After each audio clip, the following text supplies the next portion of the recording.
Morgan. Welcome This to the Earl episode is Morgan brought to you Hour in part by I'm sorry, on GoPro Radio Network on the web. This is Earl Morgan. As I said, this is the Earl Morgan Hour. We'll be here for the next hour with a guest, Dr. Elnardo Webster, who has he sounds the alarm about a new situation we have in our schools that he wants us all to get involved with. He wants to make us all educators, all part of the system to educate our children. Um, and we're going to talk about a certain kind of test, a new test they call the PARCC test, PARCC test, for digital learning or digital literacy, as they say.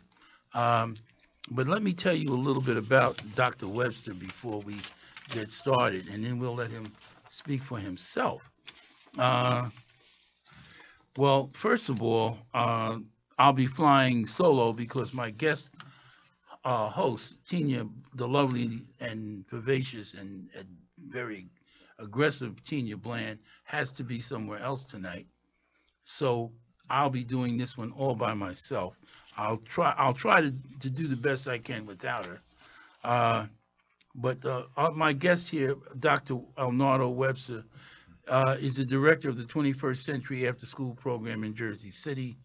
Uh, and I have to say this because this is what brings him to our microphones tonight. I wrote a column about that today, but I still think that it needs some further clarification and explaining.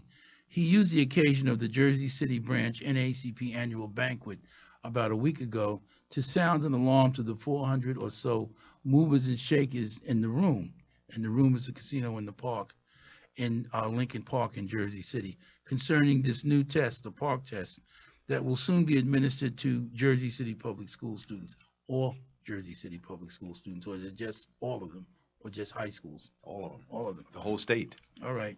The test is designed to measure a student's mastery of operating a computer, digital and computer learning, which is already here. There are schools in the country, in the state, who already require students to come to school with a tablet, a computer, or something. And like here in GoPro with these young whippersnappers I work with all the time down here, they never take their faces out their laptops. I'm still, I still got me my trusty ballpoint pen here. Um, but this computer test is something that all children are going to have to take to master because that's the next step in the evolution of education in this country. And our children cannot be left behind.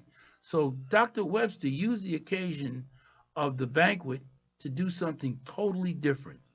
He asked for and was given by the president, William Breaker, the opportunity to spend about 5 or 10 minutes talking about the test and asking people and telling people, we need you all to put your shoulder to the wheel to get this done. Our children who don't have computers, we need you to help them get some time on a computer so they can learn the various things they need to know to pass this test. And it's important because the schools don't have computers for every student. Maybe a classroom or a school may have 4 or 5 computers at their for use, but when you have 800 kids, that's not enough. So he's saying anyone and everyone becomes an educator. Anyone that can put a student in front of a computer, do so as many as you can, as often as you can, so that they'll be able to, and not just as he said, for fun and entertainment. Dr. Webster stressed this. This is about learning and passing this test, and it's going to be necessary to pass this test. So I talked to people who were in the audience, and there are some people who thought that was inappropriate. Now, I'm not one of those people you can clearly see, because I think that if we're going to talk about advancing the education of students, irregardless of their race, I'm all for it. And if we can spend 10 minutes not eating the dessert or drinking the coffee and just listen to a message about education at an NAACP banquet, which, after all, it was the NAACP that argued for Brown versus the Board of Education. They've always been an education oriented organization. They understand the value of it. And if getting a good education is not a civil right, it sure ought to be. So Dr. Webster did this marvelous thing that no one has ever done before. And he did that because he was able to make that address because he was one of 6 honorees at the dinner, the banquet. And he suggested that anyone and everyone who's there, and there were educators there, a lot of them. We had a whole table, couple of tables full, including the superintendent of schools. This is not meant to be a slight against her. We just don't have enough computers.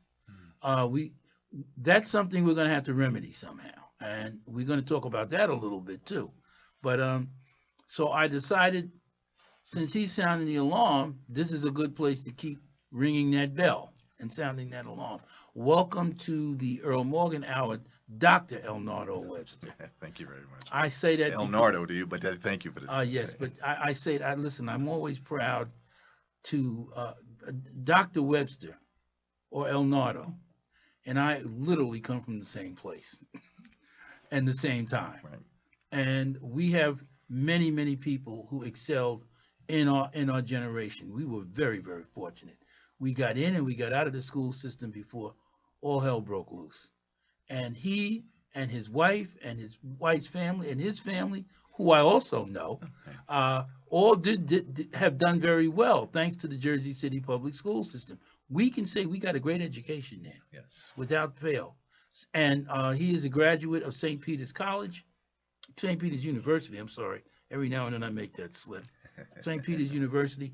He is now the 21st century after school program, which Dr. Webster is the director of. It inspired the St. Peter's University to do something very different. They actually took a look at what he was doing and said, this is so good, we ought to make it part of the university. Yes. And they did. Yeah. They set up a department to handle after-school programs. And we're going to talk a lot about the after-school program before we get off the air tonight, because there's some things about this program. I've seen it in action, and I am rather impressed with what it's done and some of the results it's had.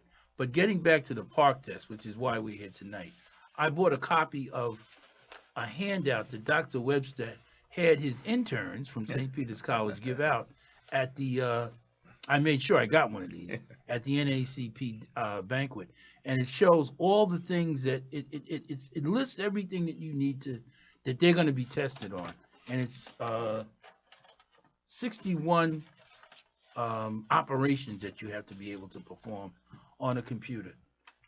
Some of them are very easy, some of them aren't, but you still have to have proficiency, and the students will need to perform tasks such as just click topping on, manipulating graphs, selecting objects, using calculator, using protractor, which I still can't do, using ruler. I use a real ruler.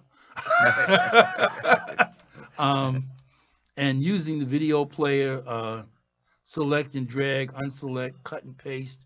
It all sounds simple to some of you out here. I'm looking into the studio at my engineer, Mr. McCrae, and I'm sure he's saying, I can do that.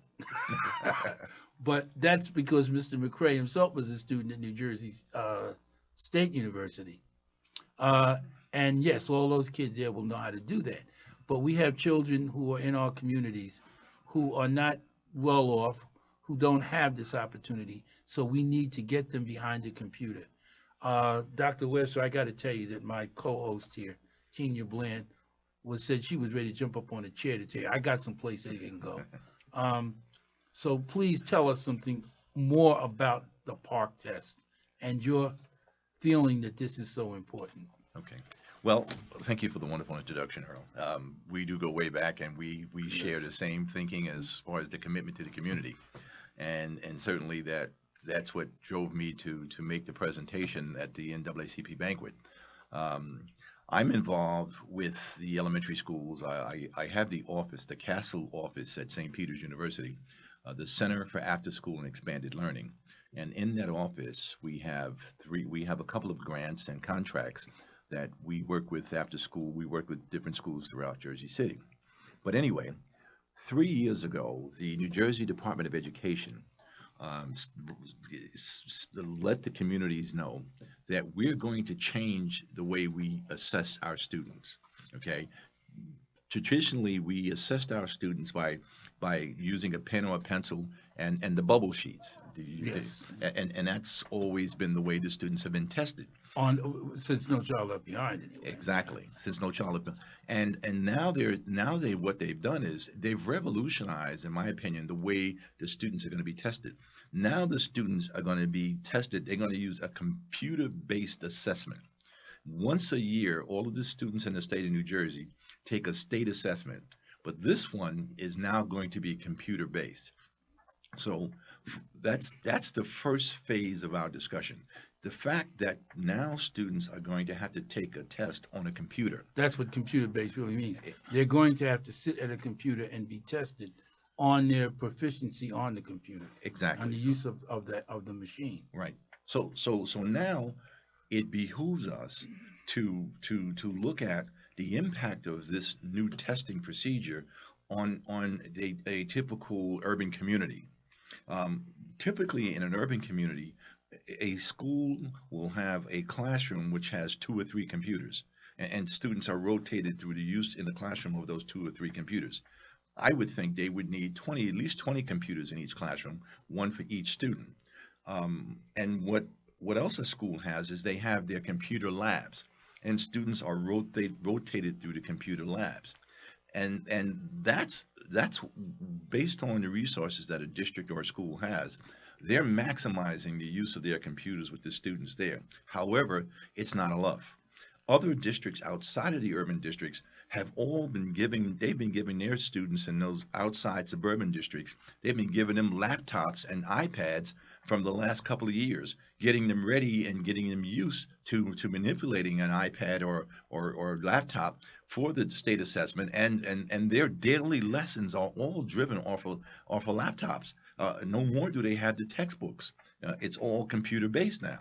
So our first hurdle is not is getting more computer time to students by making sure that they have technological application to use outside of school time, that they have access to the internet at home, either through an iPad, either through a laptop, or a computer in itself. Okay, you need, and some students may have access to a computer, but they're not using the computer for test taking strategies. They're using it more for entertainment. Yeah, And playing so video games and whatnot. video games, and some of those skills that you may need for the entertainment side would be necessary for the test taking side as well. So our first hurdle is making sure that every student has some type of technology device. Okay, you can get the what do they call the little the $99 uh, Computers, yeah, iPads, right? I We're getting something here. Do we have someone on the phone? Press 1 to hear. No. Go ahead. Okay. It appears Dr. you're calling Winston. back. Go ahead. so that's the first hurdle of ensuring that students get some type of technology device to use at home that in which they can get internet access. Okay, so then the second hurdle, which you mentioned, is the digital literacy. See, now the students are going to have to be proficient in the use of a computer for test taking strategies. That's the digital literacy, and what we're attacking is that digital divide. So now in the digital literacy phase, I gave out a list of 61 skills that are necessary for a student to be proficient in order to get to the content of the tests. We're not even to the content yet. So when you're talking about plot points, keyboarding, manipulating graphs, use of a text highlighter, use a calculator, protractor, ruler, a video player, and then you go all the way down all of these other skills, these digital literacy skills that are needed just to be able to access and activate the content that's on the test. So step two is being proficient and fluent in the use of the computer for test taking. So actually, they're going to have to, first of all, we're going to have to make them familiar with computers, Right. what to do with the keyboard, Exactly. how to make it work. Yeah. And then once they get that, then they actually start getting tested on material for, I guess, whatever the test is going to entail. It's writing, it's reading, and it's math. Okay, but it's higher level thinking. It's not your traditional, you have one or four answers and you have a multiple test, Yeah. multiple choice. Multiple choice. It's not that. This is higher level logical thinking in which a student has to read and analyze and then logically deduct what the right answer is. And some of the answers, some of the questions are four-part questions. And these four-part questions are weighted so that if you get one of the four parts wrong, your whole question is wrong. Right. So there's a whole science in taking and being able to address the content. And we can't even get to the content because we have to be computer literacy. We have to be literacy proficient, digital literacy proficient, in order to access the content. What is the window of what is the time window like here? Well, What are we talking about when they're going to start the park test? March and April. So they give the district like a month to schedule the students to take the test. So it starts this March to 2015. It's coming up. And so it requires staff members in the district. It requires the students. It requires everybody to get prepared for this new assessment. It sounds to me like, since we have so few computers in every school, it sounds to me like this is going to take an awful lot of time to be able for these people to do this in the school itself during the school hours. Well, because all the children have to cycle through this and learn all these 61. They probably know some of them. Yeah, some, but they're not going to be able to learn them all in the time that it takes, them to prepare them for the test that's coming up in March. That's why we sounded the alarm to the community, because the school district can't do it by itself.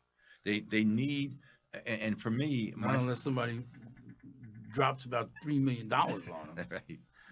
The district, the school district, are not the only educators in the community, and this goes back to my philosophy that I shared the other night, that I submit to the stakeholder educational philosophy.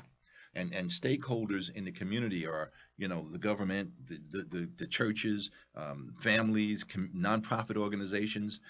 Everybody in the community is an educator, and it's not just the teacher and the student that are educators. We are all educators. We are all stakeholders in the educational process, and we believe that students come to school for an educational experience, and they should get a wholesome, comprehensive educational experience, not just an exercise in test taking. Okay, because it's more than that. Education is more than that. Oh yes. And so we also believe in the stakeholder-centered philosophy that it takes the whole village to educate a child, and that's why we're all stakeholders, and that's why we're saying to the district, we need to be activated. I see there's a secret force that hasn't been activated, and that's what I said. Let me sound the alarm. And let everybody know what's coming down, because now that you have a responsibility to help in some way, whatever way you can. And right now, yes, Christmas is coming. So with Christmas coming, Well, I think we have to take a commercial break. So just hold Christmas. Okay. Which is 3 weeks away. We will be back. Audience, stick there. Don't go nowhere. We will be back.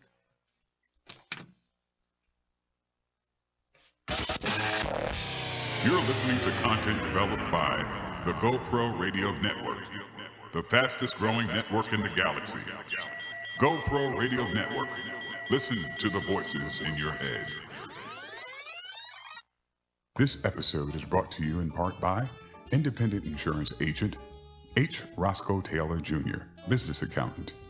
Know Your Business, 733 Grand Street, Jersey City, New Jersey. Also, our friends at Declare Publishing, that's CLARE Publishing, LLC, reinforcing the priorities of God, family, and community through literacy. You can reach them at 1-888 350 9721. That's 1-888 350 9721.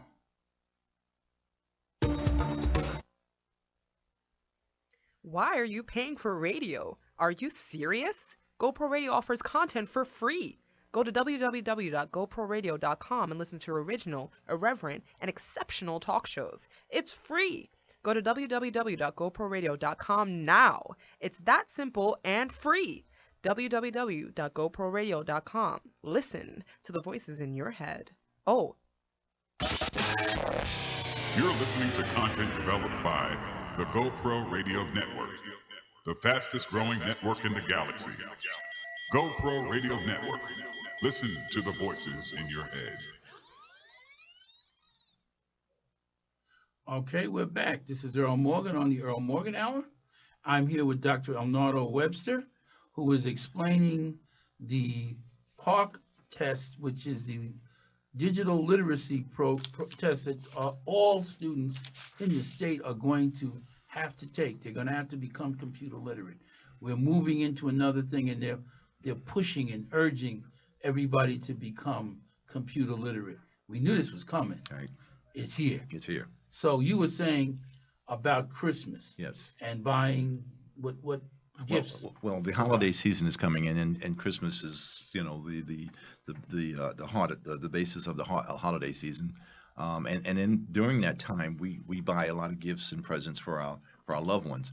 And I'm sounding the alarm, hoping that this may influence some of the buying that goes on during Christmas, because parents, maybe instead of buying two pair of sneakers, maybe buy one, or and buy some type of technology device for your child, be it the computer, be it the laptop, be it an iPad, buy a technology, and then and get internet access so that the students can go online, because you can get the practice tests online if you go to the PARC site. Now, PARC stands for the Partnership for Assessment of Readiness for College and Careers, PARCC, PARC.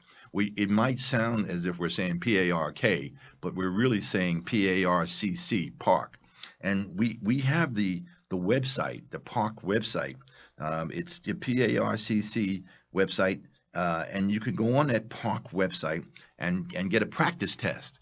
And they can see the content, that the content is very difficult, and it's difficult in a sense. If it was on paper, if it was paper and pencil test, it would be difficult.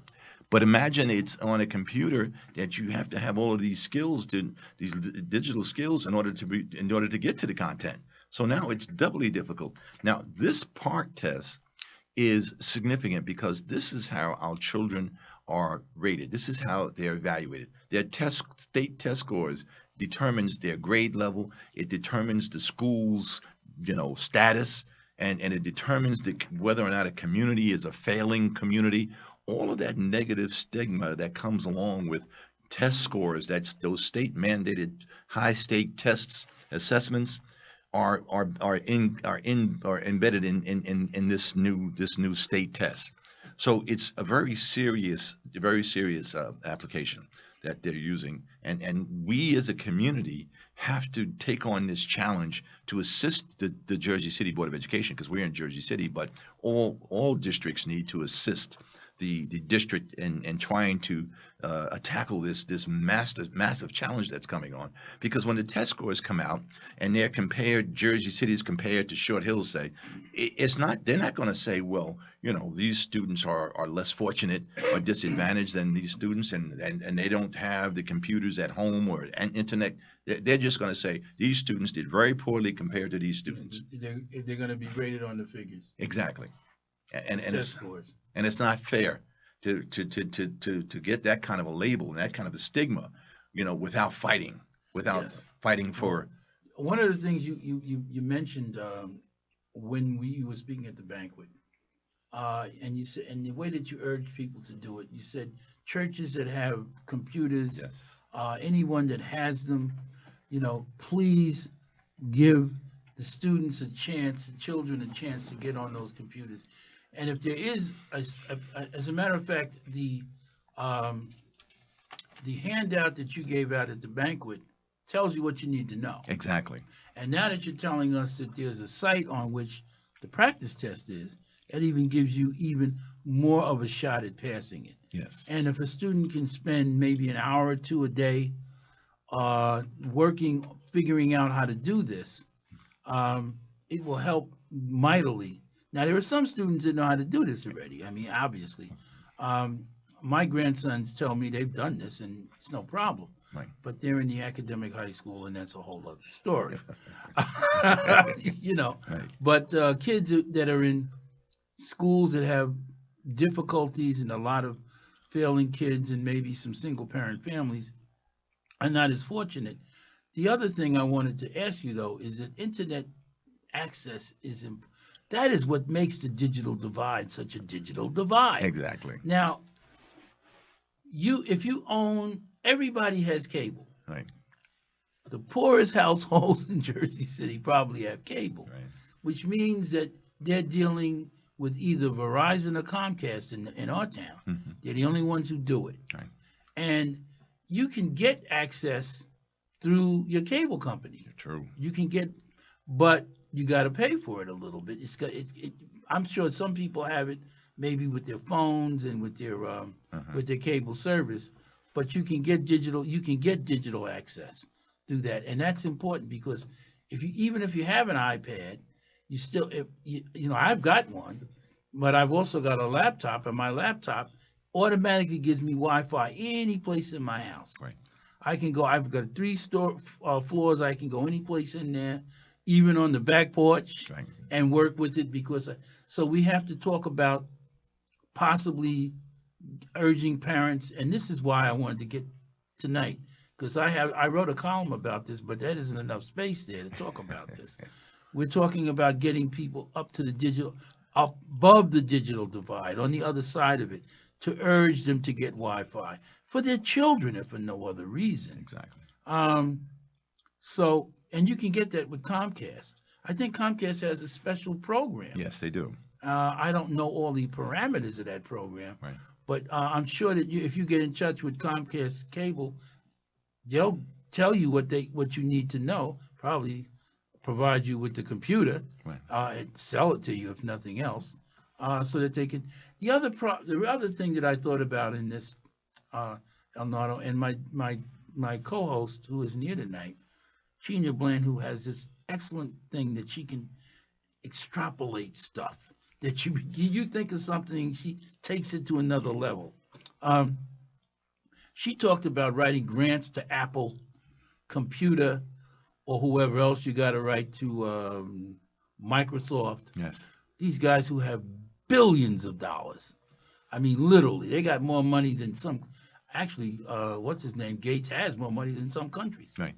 And asking them to give us a grant or to allow us to get a grant to increase the number of computers we have in our schools. I don't see why they wouldn't want to do that, because selling computers is their business. Right. And we have to have this. So there are ways that we can advance this. Another idea I had, I don't know how you feel about this, but in Jersey City, we give a lot of tax breaks to a lot of corporations, especially for construction projects. And a lot of it is for residential construction. Condos, condominiums.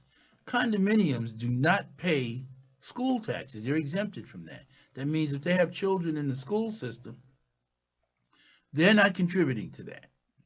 And so I suggested that a fund may be set up by the city or the Board of Ed or both, where the condo developers can pay in, if for nothing else, to help us defray the cost of buying more computers, either for the schools or for kids to have at home. Because I don't see any other way we're going to span this digital divide without some help. Yeah. And they're here. We've given them something. They can give something back. Well, definitely in our stakeholder philosophy, the business community is a stakeholder. Okay, Very well put. the business community is definitely a stakeholder, and they should come to the table and share in the responsibility of the instructional development of our students. And so along those lines, certainly those two your ideas are definitely right on point. If they come to the table, as well as the parents, as well as the churches, as well as the government, once we get all of our community stakeholders together, and everybody says, well, last week and since your article today, I've had so many people who've said to me, I've got a nonprofit organization, and I've got 15 computers that that students can come and use. Your partner Tina Bland, I stopped by her office today. And I saw 25 computers there 25 computers. between two schools, between 17 and 12. People have come up and said, what can I do to help you? You made us think. You made me feel like this is something I can contribute to. And I've got some computers here. And I say to them, the first step is getting the students the computers, but the second step is we have the curriculum that you need to give the students. It's not enough just to now. But step one is let's get everybody a computer and let's get them internet access. How would you go about if people come to you and say, I have access to 10, 15, 20 computers. What do I do next? Right. So, and I need to, because the curriculum will be available where? Well, at the NAACP office. At the NAACP. The handouts. Will it be available in the schools? Yeah, and they will be available in the schools, definitely. They can go to their principals, they can go to their teachers and say, can you give me a list of the skills that we need, that I need to practice on after school? Now, there is one other thing that I would wonder about this, because I think we have teachers that aren't as computer literate as some of the students. Because some of our students, boy, they're writing code. Oh, right. That's right. That's right. And there's a code program. Right. Yes. So how would we get people who can instruct them? Say we have the 25 computers that you're talking about, say on Monticello Avenue in Jersey City. Right. Yes, folks. We have a place with 25 computers That's on right. Monticello Avenue in Jersey City, which we can use to help our students at 17 and 12 school. I'm sure 17 and 12 school are glad to hear that. But how do we get instructors to them so people who know how to teach them the skills they need to know? How do we work that out? How do you see that happening? Well, that's the collaboration between district and community. And I know that the community, having been in education for the past 30 years, the district is always looking to collaborate with educational entities, whether it's community-based, whether it's corporation, whether it's individual. So if we can get the community, to talk to the district, I would say the first place would be with a principal, the local principal. The local principal is usually is the person who has the ability to attract the students and identify the students that need this expert, this extra help, and at the same time they can identify staff that can possibly be there to make this program work, or they train the community person. Well, let me ask you in another way. I've been impressed. I've said from time to time, I pay very careful attention to what Dr. Webster's doing with his 21st century program. And I'm always impressed with these quiet and efficient interns he has. Yes. They're very quiet and they just move around, but they do a great job. Yeah. Can they be pressed into service to do some of this? Certainly can. St. Peter's, I have college interns, that students who are going to school, and they go through a certain training that before they even placed at a school. We have college interns that are freshmen, that are seniors, that are working in various Jersey City schools, and they go through a rigorous professional development training before they're placed in a school, and they are more than capable of taking students through these type of exercises of getting them up to par for the digital divide, for the digital literacy aspect of the assessment. I dare say all of those students know how to do everything in this test Yes, anyway. yes. Yeah, right. And I'm sure we can get New Jersey City University to Exactly. probably do a little bit. I mean, after all, Right. Those students are going to come from the Jersey City school system to both of those schools. Exactly. And I'm sure that I've seen what St. Peter's commitment is. They're not kidding. Right. Right. They're very serious about it. And I'm sure that they'll be able to help here. I would say this too. It's funny about that. Now, there's the Miller Branch Library in Jersey City, Right. which is on Bergen Avenue and Harrison Avenue. Bergen and Clinton Avenue. They have a computer course. They have a whole room full of computers, and they actually have a course that's taught on a Wednesday, I believe it is. And that's I was taking it and I had to drop it because I had to do this show on a Wednesday. But everything in this test is taught there. Right. And they have a young man who teaches that course, and and they were all. I'm taking the test with old fuddy-duddies like myself, Right. who don't know, they know, a mouse. They think a mouse is something that runs across the floor and eats cheese.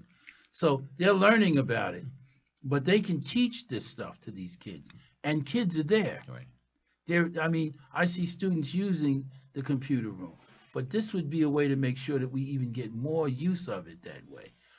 How do you think that's a possibility? Oh, that's a natural community resource, and then again, it's about collaborating, with all of your community resources, the Board of Education, the students collaborating together. There's so many resources out there in the community that we just have to get everybody on board because they're all stakeholders. I'm the director of the Jersey City Library. City. I was just going to say, I'm sure that if you go talk to Priscilla Weaver, who I've known forever, who cares so much, and who got that library. She said she was going to do that thing in the library, and she moved heaven and earth and got it. Yes. And it's a great resource. But I'm sure if we said we want to be able to teach these kids, she would probably find some way to make it available for a certain amount of time for some students to come in and learn some things on the computer. We just have to get somebody there to help teach them. Right. And I'm sure there's somebody out there that we can do. They have quite a few. A lot of the students in Jersey City use the public library for their research. I'm up at 34 School every day, and the library on Kennedy Boulevard and Wade and Warner. Right. That Greenville library. Those students are there, and I'm like impressed to see the number of high school students and elementary school students that come there to do research on their papers. But then the research on a paper and using a computer is still not the same as mastering all of these digital literacy skills. Yes. See, yes. It's not the same. And that's where we have to get specific and targeted to make sure that our students can master the application of a computer. So it becomes as easy for them as cursive writing was for us. Exactly. Yeah. When you're talking about drag and click and highlight something and then, right, left click, in a test, when you're getting directions like that, that's not easy. Yeah. Okay. If you can't understand the directions, then you don't have a chance with the content. I did it because I bought a computer. Well, I had to learn to be as a reporter. Everything went to computers. Right. So they had to teach us. Right. But it's not the same because we had what do they call them? The big computer thing, the central computer, and then we had all the laptops. But if we had a problem, we called a techie and he'd fix it. Right. So my techies these days are my two grandkids. Right. They're my techies. Right. But I don't need to know what they know. Right. I can get through life without it. I can see that kids today are going to have to do this. There just is no other way. Well, I was talking to, who was I talking to? I think the president of the Urban League, Bill, and he was telling me that, Elnora Watson. And she was she's has the grants that are, for people to come in and be taught, be trained in in certain profession, but it's all computer based now. All of this training, and then I was talking to the president of the NAACP, and he was telling me about he's a former lieutenant in the police department, and he was saying, well, in the police department, all the tests are online. So in the job world now, everything is computer. You go on and your application is there, and you're filling out your resume online, and everything is online As a now. matter of fact, in certain people's minds that I talk to, and in certain places, they're almost assuming everybody knows how to do this stuff. No. And I look at them sometimes and think there's a hole. There are millions of people out there that cannot do this. Yes. And I think that's what the whole point here is to almost ram it in through, because you can't do this any other way. Exactly. You got to make it happen. Yes. And that's good. Now, I want to talk about something else for a minute. Okay. I want to talk about the 21st Century After School Program, because I want people to know that this is the importance of this. And the whole point of skills and careers, which the Park test talks about. And you've been here before, but I want people to realize and understand what it is you do, and why an after-school program seems to be so important. Well, it seems to be important to me because they're teaching skills. Yes. This isn't, kids going out and, shooting hoops. Yeah. They do that too. Exactly. But they also learn to swim. And you know what's important about that? Black kids can't swim anymore. Well, that's right, because There's no place to learn. There's a shortage of pools. There's a shortage of pools. And the other thing is that you're teaching in School 40. When I went there to see the program, they're teaching fashion design, Yes. which plays into what we used to call home economics. And what also plays into home economics is the culinary arts program that you have, Right. which we call cooking. And then you have a Lego robotics program. I'm going back to take another look at that. Right. And you have an upholstery program. Yes. Now, my understanding is you did this, and this was your concept, because everybody isn't going to college. Well, that's true. Okay. And this is a way to get into other kinds of career paths. Exactly. Yeah. We see the after school programs. There are many kinds of after school programs, and they're all important. Whatever they do. The first after school program ever that I went to was the YMCA. Okay. Yeah. I never thought about it that way, but you're right. And then the second one was when I was a Cub Scout or a Boy Scout. I mean, these were after school activities. I was that too, yeah. You I didn't know you were a scout. Right. That's good news. I guess on my honor, I would do my duty. Do my best, blah, blah, blah. All right. And so those are the first after school programs, the Girls Y and Girl Scouts. But now we've evolved to something that in which we open schools up. Now schools are being opened for students after school, and this is something that's new in the last 15 years or so. This has been a new phenomenon, because initially there was a mindset that schools were just for education from 8 to 3. And after 3 o'clock, they weren't supposed to be used by the community or for the students. In the suburbs, they use them, but Right. in urban areas, we don't. Right. Well, it's and then it goes to the different types of after-school programs that you have.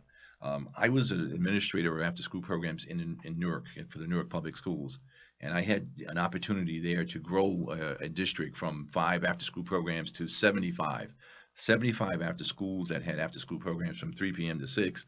And then I had 55 schools that had after school programs from 6 p.m. to 9 p.m. for the high school students.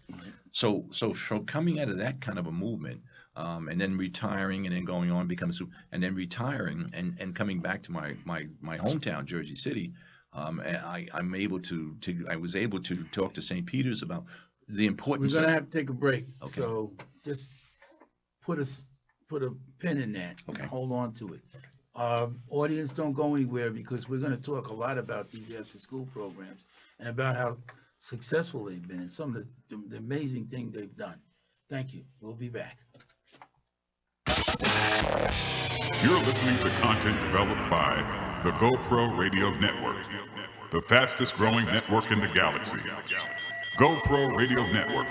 Listen to the voices in your head. This episode is brought to you in part by independent insurance agent H. Roscoe Taylor Jr., business accountant. Know Your Business, 733 Grand Street, Jersey City, New Jersey. Also, our friends at Declare Publishing, that's DEECLARE Publishing, LLC, reinforcing the priorities of God, family, and community through literacy. You can reach them at 1-888-350-9721. That's 1-888-350-9721.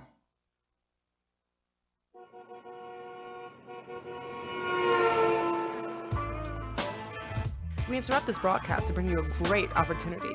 If you have an event, product, service, talent, or something important to say, now is your chance. You can have your very own radio show. Whether you're just starting out or a veteran looking for a professional platform to enhance your presentation and following, the GoPro Radio Network is the premier place to cultivate and share new and exciting content. We can help you grow your audience and keep it growing long after your first broadcast. Now you have a voice.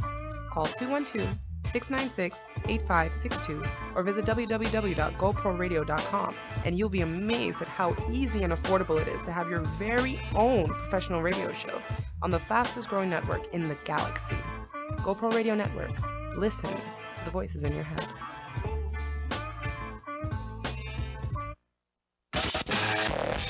You're listening to content developed by the GoPro Radio Network, the fastest growing network in the galaxy. GoPro Radio Network. Listen to the voices in your head.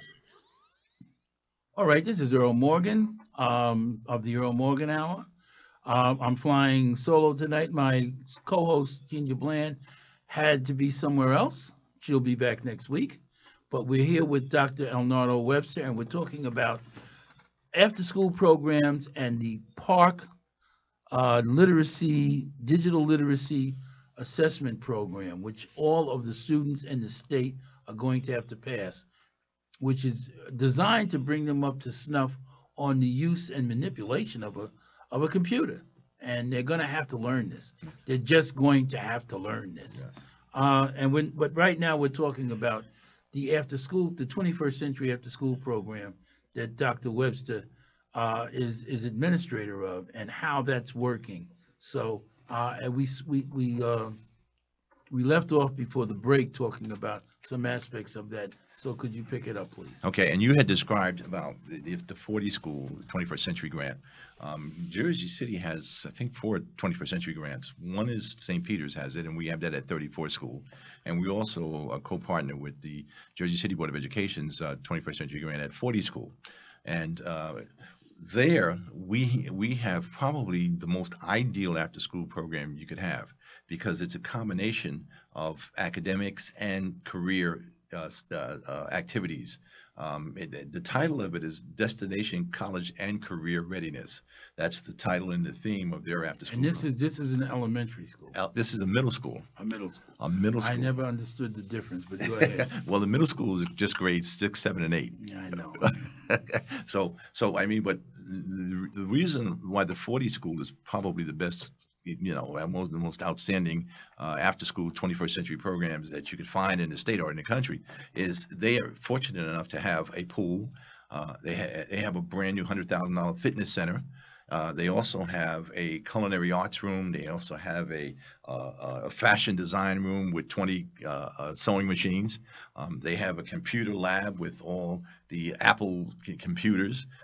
And so it's a real ideal situation. And every one of the students at MS40 has a iPad. Yeah. So see, they got that through a grant. Well, they got that through a grant. They have the 21st Century Grant. They have the SIG grant, and they have this new Teach to One math program that only like 5 schools in the country have.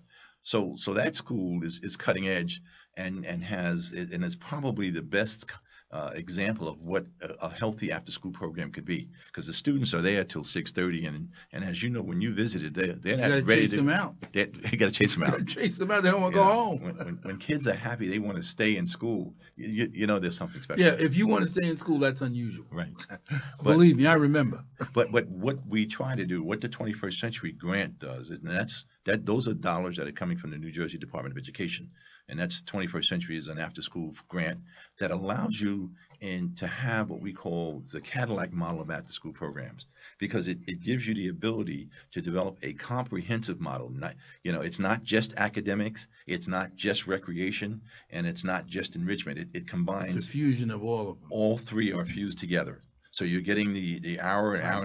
ideal. And you're getting the extended academic period to either do remediation or enrichment in academics, and then you have your enrichment period where you have your enrichment courses like your culinary arts, your fashion design, your upholstery, and all of those enrichment type of activities. And then you also have your recreation, where the students are in the gym, they're playing ball, they're playing touch football, they're the fitness.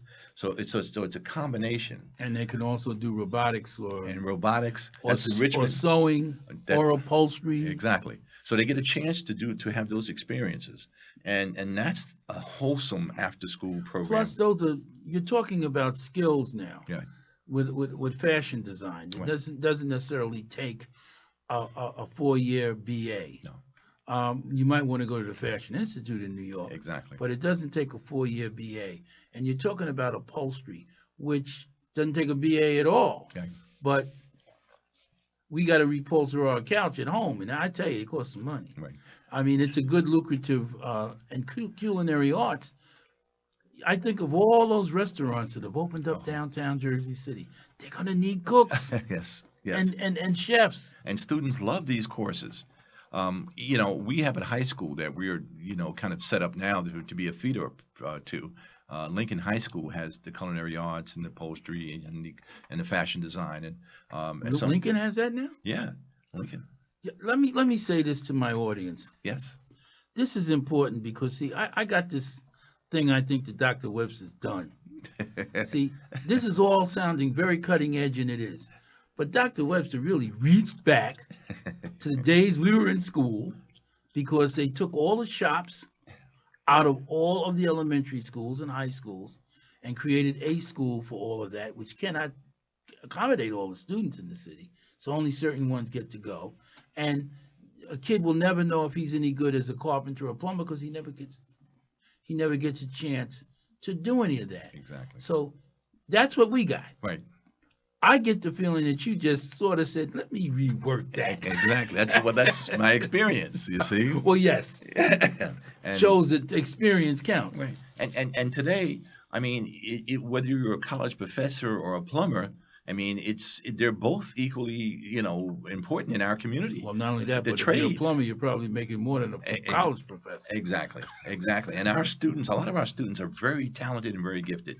I've seen them. Yes. And we don't want to just say to them, the only way you can be successful is to go to college. That's not what we're saying. Certainly, there are a lot of the trades and are college graduates nowadays and have these degrees. But there are students who can make it. They're just naturally gifted in carpentry and designing and entertainment in the entertainment area and sport. I mean, these students are just talented. And then I didn't mention that there's a dance program also. and the dance program. Yes, so our step programs are probably one of the best in the state. Yes, I wanted for a minute. I wanted to talk about that because, you had a program this summer, and because I want to go cycle now into the summer program, which summer school. Yes. Now, see, anybody my age, summer school is something that you had to take, and it was a chore, Right. and you didn't want to do it No. because you failed the subject and you had to go. Your summer school is a different concept, and you don't take it in the school, you take it at the college. Yes. And I mean, the kids are bused to the college, I believe, from the school. Every morning. They have the run of the school. Yes. We're going to have to break, and we're going to come back and talk some about that, because this is an outstanding idea. Yes. We'll be right back. Don't go anywhere. All right. How we doing?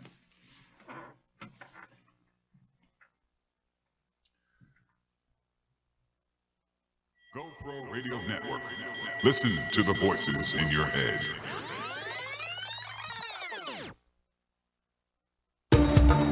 We are an amazing people, rooted in Africa, the cradle of human civilization. Descendant of the awesome men and women who made a way out of no way. People steeped in the values of truth, justice, respect, harmony, balance, reciprocity, and order. But 400 years of enslavement, Jim Crow, and racism, fueled by the lie of black inferiority, have taken their toll. The result? Too much pain, too much hurt, too much loss. We owe our ancestors, ourselves, and our children so much more than this.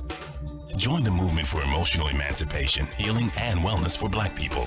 Go to communityhealingnet.org and take the pledge to defy the lie and embrace the truth. That's communityhealingnet.org. Our children and our ancestors are waiting. Why are you paying for radio? Are you serious? GoPro Radio offers content for free. Go to www.goproradio.com and listen to original, irreverent, and exceptional talk shows. It's free. Go to www.goproradio.com now. It's that simple and free. www.goproradio.com. Listen to the voices in your head. Oh, and did I mention it's free? All right, we're back with the Earl Morgan Hour. I'm your host, Earl Morgan. I'm here with Dr. Elnardo Webster. We're talking about right now the 21st Century After School Program. And I want to get in our remaining minutes into the summer program, the summer school program, which you have to sign up to take. Right. And tell us how that works. Well, during the year we have our after school program, and it's in the buildings of the school, the 34s, the 40s, the 30s, and etc. But during the summer months, we bus the students to St. Peter's University every morning. So every day we're up at St. Peter's University, and there they get a chance to take their academic classes in college classrooms. They get a chance to see the advanced technology that a college would have. Their science classes are in labs with real skeletons and all kinds of, Right. Chemistry, apparatuses and devices. And of course, they have the use of computers. And they have the use of computers, and then they also have a recreation and enrichment period where they go into the gym, they go to the pool, they go to the dance, so that they go to the bubble and play tennis. So it's a comprehensive experience that they get during the summer, but it's on a campus. And having students exposed to a college campus every day is wonderful. It just opens up. So many students have come to me and said, Dr. Webster, I want to go to St. Peter's now. I want to go to St. Peter's. And I'm saying, all right, okay. All right, but you got to pass. You got to pass. And you got to get past those SATs. Right. But it takes the barrier down. They feel like they belong now. It doesn't feel like that's a wall they can't climb. Exactly. They've been there. They've been there. We don't have time to go into the Shark Tank, but you did a program called Shark Tank, which was a takeoff on the television program. Yes. And it was wonderful. Yes. I only hope that you continue to do that. Yeah. Because that is also gives kids a look at what other careers there are in commercial television. Right. And that media arts business. And also they're coming up with all kinds of economic entrepreneur schemes. Oh yeah. Okay. I can tell you they came up with some wild ideas, boy. Yeah. And they had to shoot a commercial. And write it and shoot it, right. And then make an an oral presentation. So they had to talk. Right. Each class had to come up with a product. And then once they came up with their product, then they had to take it to the marketing, of a Madison Avenue. Okay, let's make a commercial. Let's market it. So all right, so we're just about done here. Oh boy, unfortunately. time flies. That's what everybody says every time I come on this program. Every Earl Morgan Hour ends that way. So listen, I want you folks to be here next week. We will be back with another program of information and education, because that's the theme of what we do here. So until next week, this is Earl Morgan saying thank you very much for being here, Dr. Webster. My pleasure. And we'll see you next week at 7 p.m.